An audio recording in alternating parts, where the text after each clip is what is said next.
Good evening, ladies and gentlemen, and we are here. We are less than 24 hours from the actual kickoff of week one.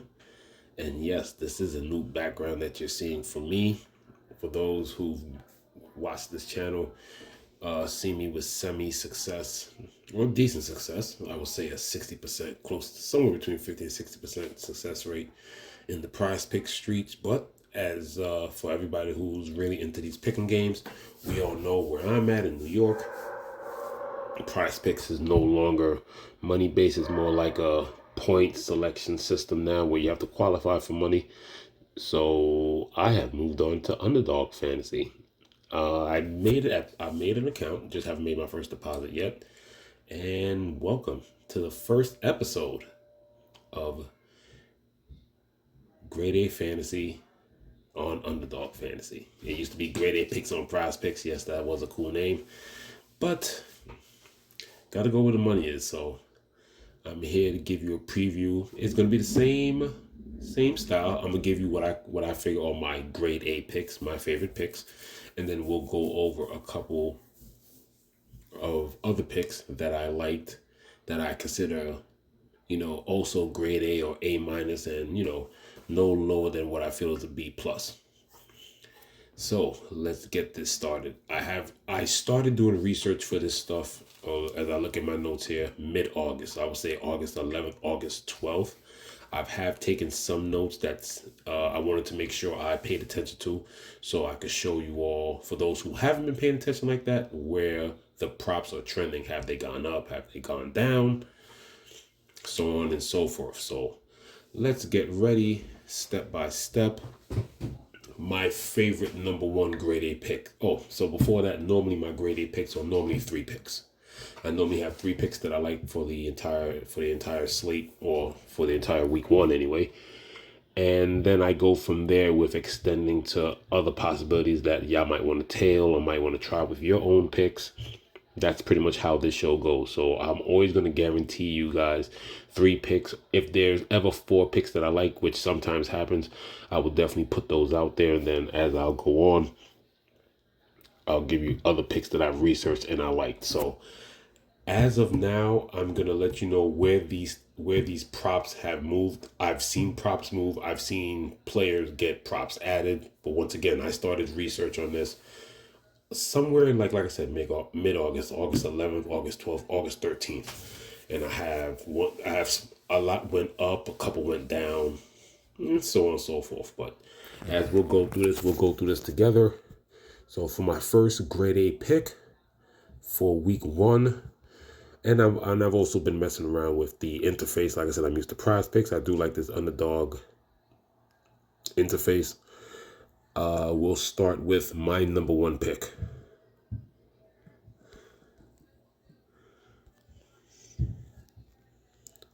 That will be one of my favorite DFS plays this weekend for this week, Mike Evans. Sorry about that. As you can see, I'm still getting used to this interface. Here we go. So, as we see here, I see a lot of things have changed here. Yeah, some of these props weren't here before, but already in the first screen, without even extending his options, I have 2 props that I love. Right now, I'm letting you know, and this is now my favorite prop. So, here's the funny thing. I don't know why it's dropping, but it just dropped again. So when I first took notes about this is my number one pick right here. When I first took this pick, 69.5 is where this opened. I also like Mike Evans for, if you're looking for a little bit more money in the multiplier, we could put that there. But for now, my favorite prop is 66.5 receiving yards. Why? Once again, Mike Evans is the number one favorite target for Baker Mayfield. He gets the deep. He's the one that's the deep threat. Mike Evans could easily get this on 2 catches deep, beating the Washington secondary. He also gets the short routes where they like to get Mike Evans in open space, where he creates his own running room. But speaking for the prop itself, like I said, it's a great matchup against a very suspect Washington defense. Like I said, if people remember my props from last year, I love attacking props, especially receivers that went against those horrible secondaries, a.k.a. Washington. aka the Titans, aka pass funnel Tampa Bay. But we're definitely going to go with Mike Evans here. This is my number one pick. This is my number one graded prop for the week. This opened at 69.5. Just a few days ago when I was taking notes for this show, when I was getting ready to do this show, it dropped to 67.5. Now it's down to 66.5. So I definitely need to put down my first deposit, get my double bonus money or 50% bonus of what I put down. This is my number one pick. Mike Evans could easily catch a bomb and beat this on one catch. Realistically, I could see him beating this on without even a touchdown. I do love the touchdown prop. That's like a 1B. The reason why I love the touchdown is not only can he get it over the top, but they also look at him at the goal line. Inside the 5, that fade to Mike Evans is a go-to money play. It is. So 1A, 1B is either the receiving prop, if you like it at 66.5, which once again is trending down. As I see here, you got the arrows where you can move it around. Obviously, if you make it lower and higher, you can get other multipliers if you want to. I would keep it at 66.5. If I want another decent multiplier, which is more surefire, I definitely like the touchdown. Like I said, Evans between the 20s can get the yardage prop easily. I also like Mike Evans rush plus receiving TD. Either or is great. You're looking to boost your money a bit, you could put it with the multiplier, because once you put the multiplier, everything else in the future is looking pretty good. It's still times 3 for your second pick, but it goes up to times 7, as you can see, times 12, times 24, so on and so forth. My next pick that I like,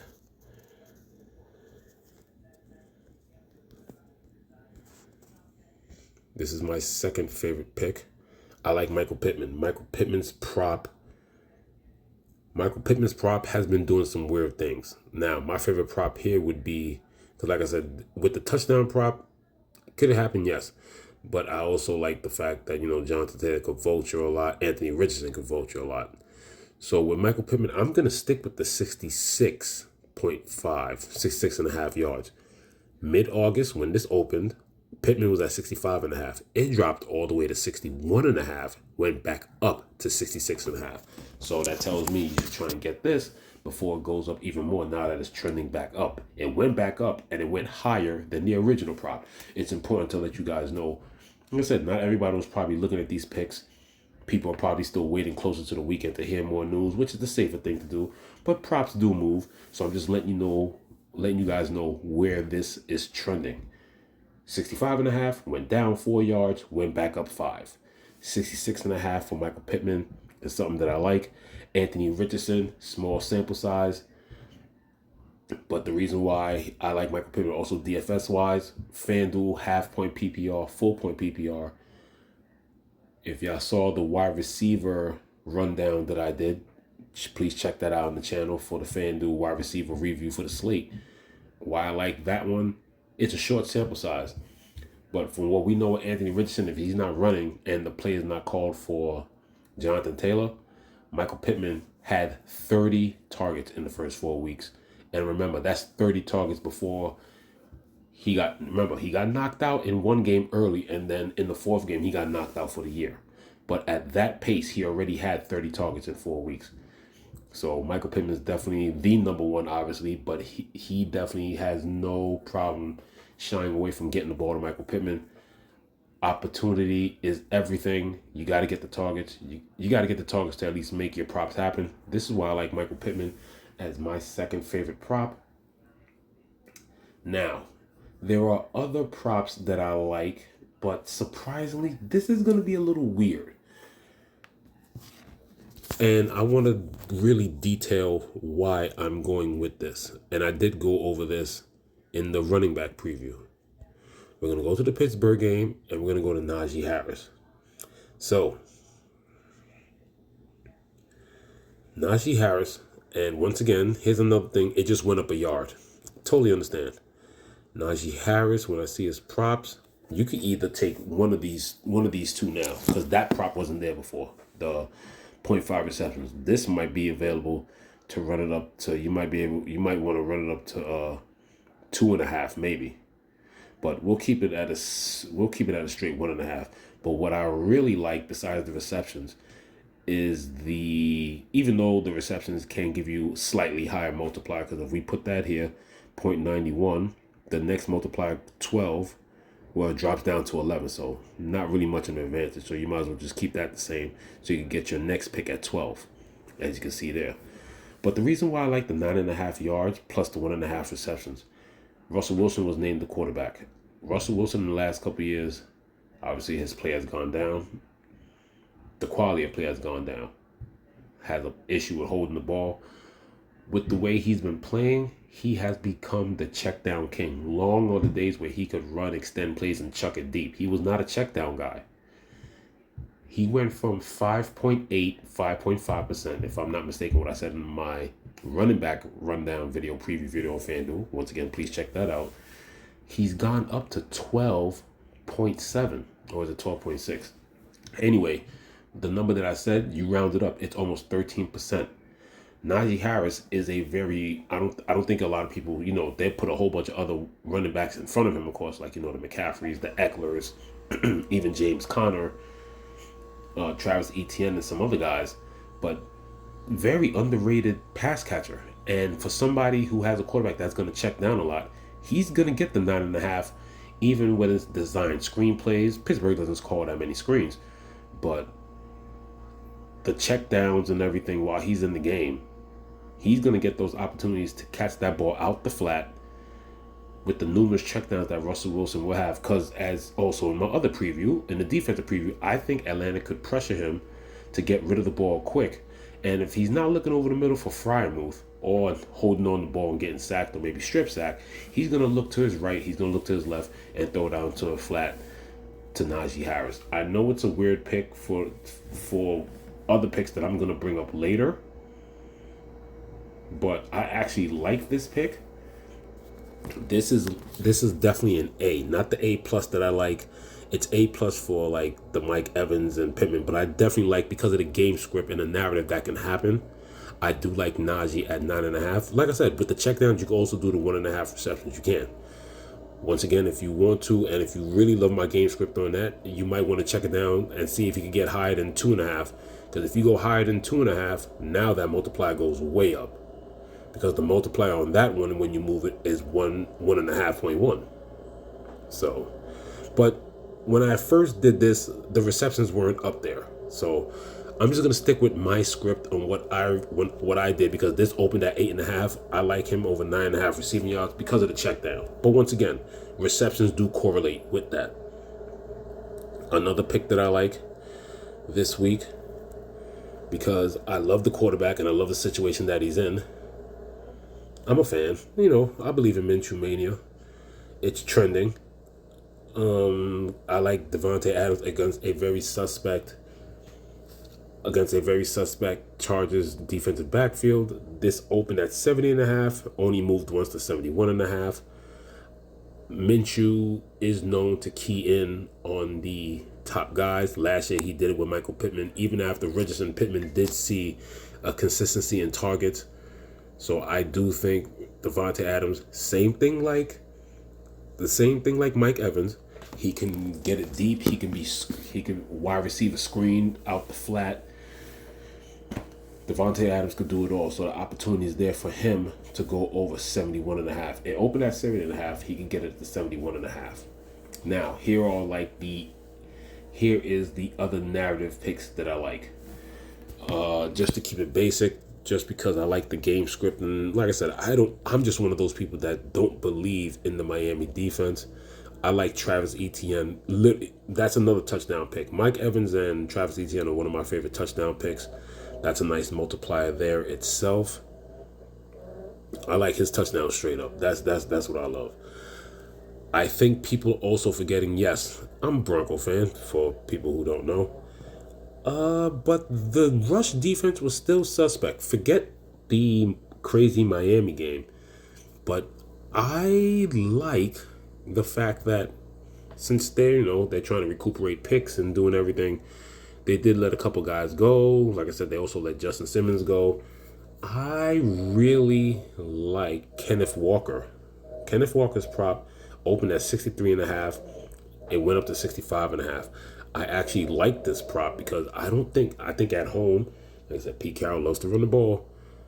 A healthy Kenneth Walker at that, not dinged up, no talking about last year how it was Zach Charbonnet's turn, Travis Homer, and all this other stuff. No. This is Kenneth Walker's backfield. I think he has a great opportunity to break this. I really do. The Broncos' run defense is suspect. They were still getting gassed later on in the year. So Kenneth Walker is another prop that I like against the Denver Broncos run defense. Now, to go back to the game script, I should have did this pick. I really should have did this pick after the Najee Harris because it does correlate. So here's another one that I like because of game script. Let's go back up here. And I'm going to delete this. And I'm going to talk about old boy that I just finished talking about him just now. We are going to talk about, where is he? There he goes. And they gave him more props too because all this wasn't up here. So, Russell Wilson, once again, in my defensive preview, I think I broke this first. It was obvious with what they were able to do towards the end of last year with the narrative of how hyped that defense is going to be. That crowd is going to be loud in that dome. It's going to be hard to hear the signals. Adding Judon, adding Justin Simmons. The Falcons' defense is better. I think they're the best cheap defense. I play mostly on FanDuel. They're not as cheap on DraftKings with the way they're set up, but on FanDuel, I made a video just alone. If, like I said, once again, I'm referencing a lot of stuff, but it does correlate with the information I'm going here. There's a lot that I like to talk about the Falcons defense. When they made those trades and they picked up Justin Simmons, they were the best defensive play. I thought I was the first one to break. I'm starting to hear some people say it on the internet now. 3,600 for the Atlanta defense for somebody who's as turnover prone as Russell Wilson. Here are my favorite Russell Wilson props, and I rarely ever did this on Prize Picks, and stuff like this wasn't available on Prize Picks, but I'm letting you know right now, my favorite prop for Russell Wilson, and it correlates with Najee Harris because he's going to hold the ball and he's going to check it down. I'm telling you, the pressure off the edge, I really like Matthew Judon to get off the edge with some of those other talented, like I said, that front seven is good. Boom. I predict some strips that I understand the interceptions are there, but I love it. It's a little risky. Because remember, strip sack doesn't mean, the ball's going to bounce away. There's a lot of times we see strip sacks and the ball, every now and then the ball gets kicked around and might get into somebody's hands, or somebody gets just totally beaten and just bounces into the butt or the stomach of an offensive lineman. Or sometimes when a quarterback gets sacked the way he does, the ball goes straight down, right back in his chest, falls back on it. But if there's a risky play that you would like to put on the card, the fact that he holds the ball, the fact that he's basically tripled his check down rate. And when you're checking it down, what are you doing?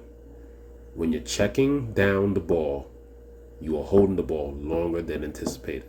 And I think the Atlanta defense can get to him. I think he can get a strip sack and a fumble loss. Highest multiplier pick that I like for the entire slate, 2.24. It's a lot. But let's get back to just my basic picks. We'll take this one off. If I could just go here, take this out of the way. The following projections are inactive. Receiving yards, please remove the picks. They just did something with Devontae Adams. They must be updating it as we speak. So, okay, so for now, I'll just take that off. But when it comes to my top 3 picks, I really got 4. I like the Kenneth Walker one, but when it comes to the 4, I really say 4. I really thought I had 3, but these are the 4 that I like. Mike Evans over the rush plus receiving TDs. I like that. That's for a nice multiplier. I like Pittman Jr. over 66.5. I like Najee Harris over 9.5. And I also like Travis Etienne for a rush plus receiving TD plus over 1.5. If I was to go with this, it's it's a nice little 849. So if you do standard, which is the which is their version of a power play. It's a full 14-point X. So if I was to put 20, like I said, I haven't put down a deposit yet. If you go with those four, it's a nice 283. You flex it, you're looking at a nice 169.80, and then if you miss one.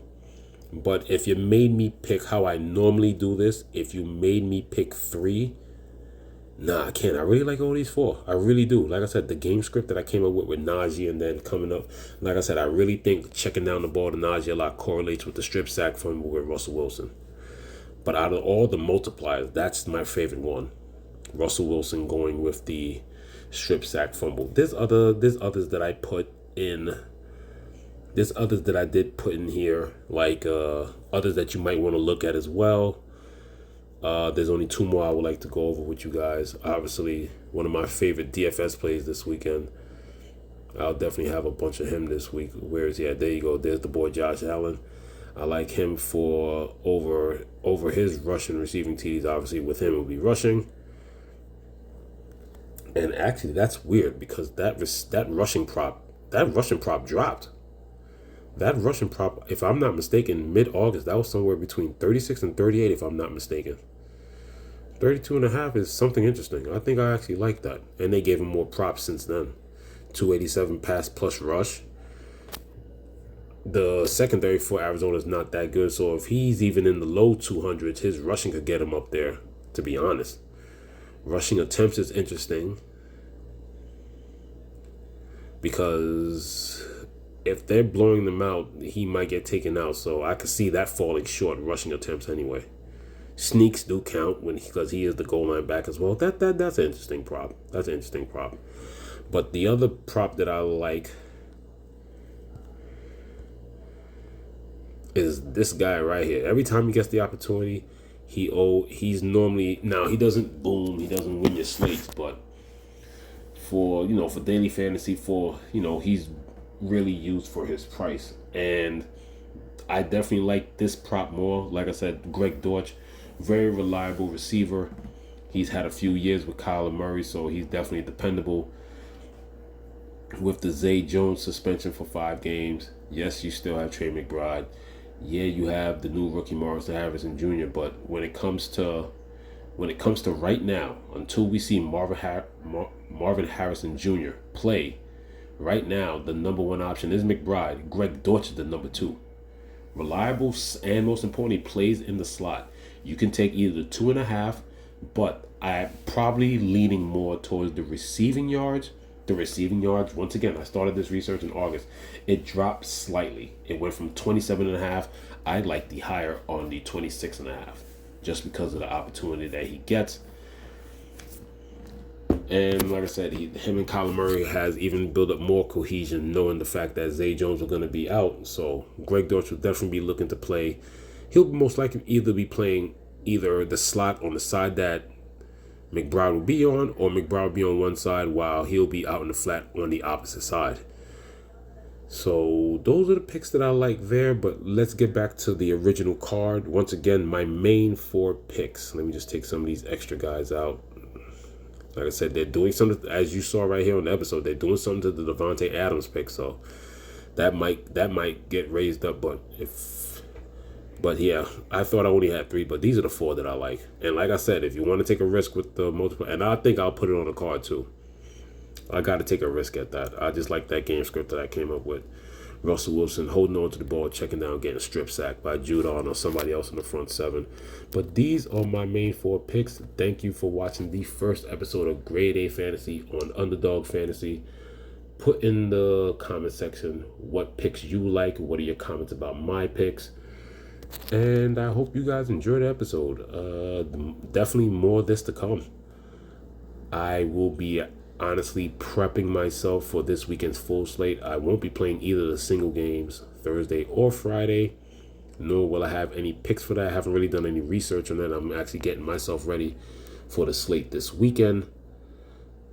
And I actually have one more show to do that I will be doing tomorrow night, just talking about the FanDuel main slate in general.